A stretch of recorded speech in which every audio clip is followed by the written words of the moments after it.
One of the most common pieces of investing advice these days is to crowdsource financial advice from Finfluencers and doing the investment work yourself. This way, you're not paying an advisor to do what you can do on your own. For many investors, sourcing investment information this way can lead to improved financial education and decision making. But does online information truly lead to a better investment experience? My name is Harry Sale. I'm a financial advisor at Raymond James, and today I'm sharing with you information from the CFA report called the Finfluencer Appeal.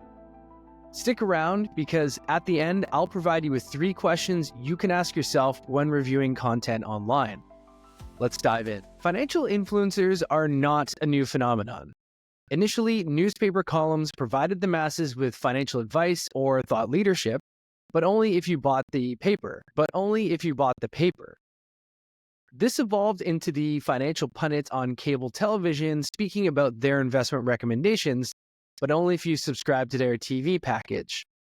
These days, you can find financial content on TikTok, YouTube, and Instagram with a simple search 24/7, 365.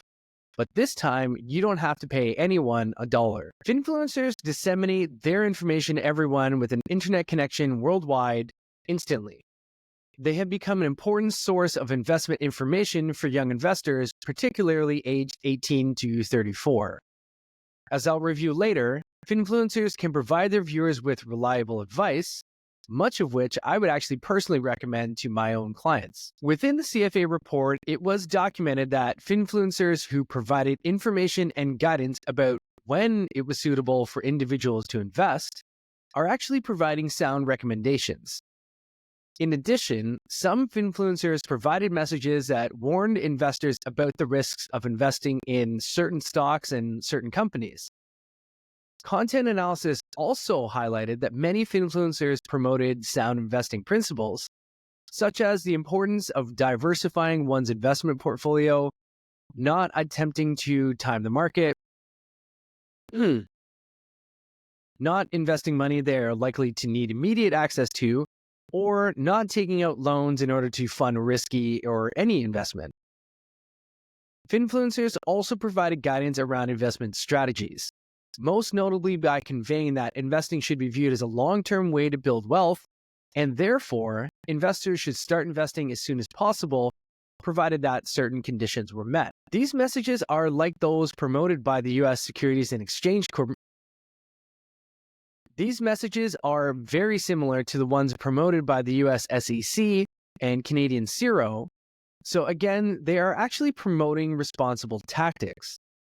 These messages are likely to be important for Gen Z investors in particular, as most of them do not either have the financial capital or even just the desire to rely on a financial advisor. Finfluencers tend to appeal to Gen Z investors the most because they produce educational and engaging content that is free and instantly accessible. They're also very relatable and in some cases trustworthy. How can you find out if they're actually trustworthy? Those who view Finfluencer content often interpret follower count as a proxy for their credibility. Overall, Finfluencers appear to be challenging notions that financial education needs to be formal to be informative. This is echoed by the goals of Gen Z to crowdsource their information from multiple sources, but of course relying predominantly from online. The report's research identified 3 main drivers of Gen Z's high use of Finfluencers. Number 1, insufficient exposure to formal financial education. Number 2, limited interaction with regulated financial advisors. And number 3, a simple preference for obtaining information through digital platforms. So if Finfluencers are so valuable to so many, what's the problem? The 3 biggest question marks with Finfluencers are their hidden motivations, qualifications, and consistency.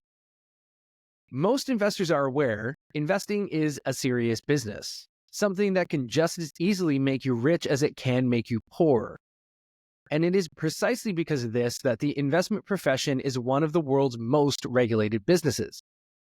What's really concerning was information found in the CFA Institute report that only 20% of Finfluencer content that contained recommendations included any form of disclosure, such as professional status of the Finfluencer or whether they receive commissions or other forms of payment for recommending certain products. This finding is troubling, given that according to FINRA's Investor Education Foundation, 60% of investors aged 18 to 34 use social media to source their investment information. So given that 4 out of every 5 videos online containing financial content have no disclosures whatsoever, why do many younger people continue to seek out free advice online instead of working with a professional advisor? One of the biggest differentiators between advisors and finfluencers is cost, as well as a general overestimation of one's own ability to beat the market. As cited in the CFA report, young investors and male respondents in particular were also more likely to believe that they would outperform the stock market. In an earlier video about one of the world's most popular finfluencers, Ramit Sethi and his claims on advisor fees, I cited statistics from Spiva that said outperforming the benchmark, especially in the US, is difficult, if not impossible. In fact, the number of actively managed mutual funds that beat the S&P 500 over a 10-year period was an astonishing 0%. So if the math holds that if you pay low to no investment fees and are therefore much likelier to get benchmark returns, why bother paying for an investment advisor at all? Why not just follow the finfluencers and get better results? Here's where I totally agree with Ramit as well as finfluencers and DIY investors. Investment advisors who only provide advice on investment selection are simply not worth their fees. Democratization of investment advice means that we can all buy an index fund and likely outperform the majority of active investors over the long term. And the best part is we can do it all for less than 20 basis points in costs. If you'd like more on the subject, check out another video of mine entitled Why Hire a Financial Advisor. This will help identify the quantifiable reasons to hire someone like myself. But here's where DIY investing may appeal specifically to Gen Z investors. Many young investors don't have enough assets to qualify to work with a financial planner. In fact, 30% of Gen Z investors in Canada cite social media influencers as a major factor in their decision to start investing in the first place. So, they might be more willing to follow their advice over the long term. However, as we'll see, some of these finfluencers are hiding the truth, and some are even violating the law. As discussed in the CFA reports, the most comprehensive study to date on finfluencers is by a Dutch regulator called AFM. The AFM studied 150 finfluencers and found exactly that none of them that were sampled were even licensed by the AFM to provide investment recommendations. Thus, they were actually in contravention of Dutch and EU law. In fact, none of the finfluencers disclosed their regulatory status in the content that was reviewed. It is likely that many of the finfluencers who promoted products or made recommendations were not authorized persons or were simply unaware of their duties to make relevant disclosures. One possible reason for the relative lack of disclosures is that finfluencers do not want to appear as too profit-oriented because it might cause them to lose their audience if viewers judge the content to lack sufficient independence. The CFA report identified 5 main risks that finfluencer content may pose to consumers: hidden marketing, the misinterpretation of a finfluencer's level of expertise, inappropriate or poor quality information, misinformation, and scams. Many of the risks associated with finfluencers stem from inadequate disclosures and a lack of transparency, which could lead to audiences overestimating the level of a finfluencer's expertise. Another big differentiator is education or formal registration.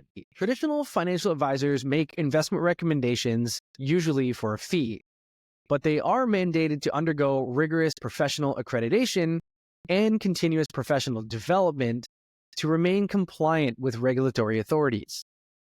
Finfluencers often produce content with little to no regulatory oversight whatsoever. Finfluencers appear to be challenging the notions that sound investment advice is exclusively issued through professionals. But if they are providing inaccurate recommendations purely for entertainment purposes, what can you do to protect yourself? The CFA report provided recommendations for regulators and viewers of finfluencer content. Specifically, they provided questions that you can ask to help improve your ability to critically evaluate the information online, not only for Finfluencers, but for your current advisors as well. Motivations. Does the person or source who has created this content have any financial motivation to do so? And does the individual clearly disclose such motivations? Qualifications. Does the person provide any information about what qualifies them to have expertise on the topic? And of course, can this be verified? Lastly is consistency.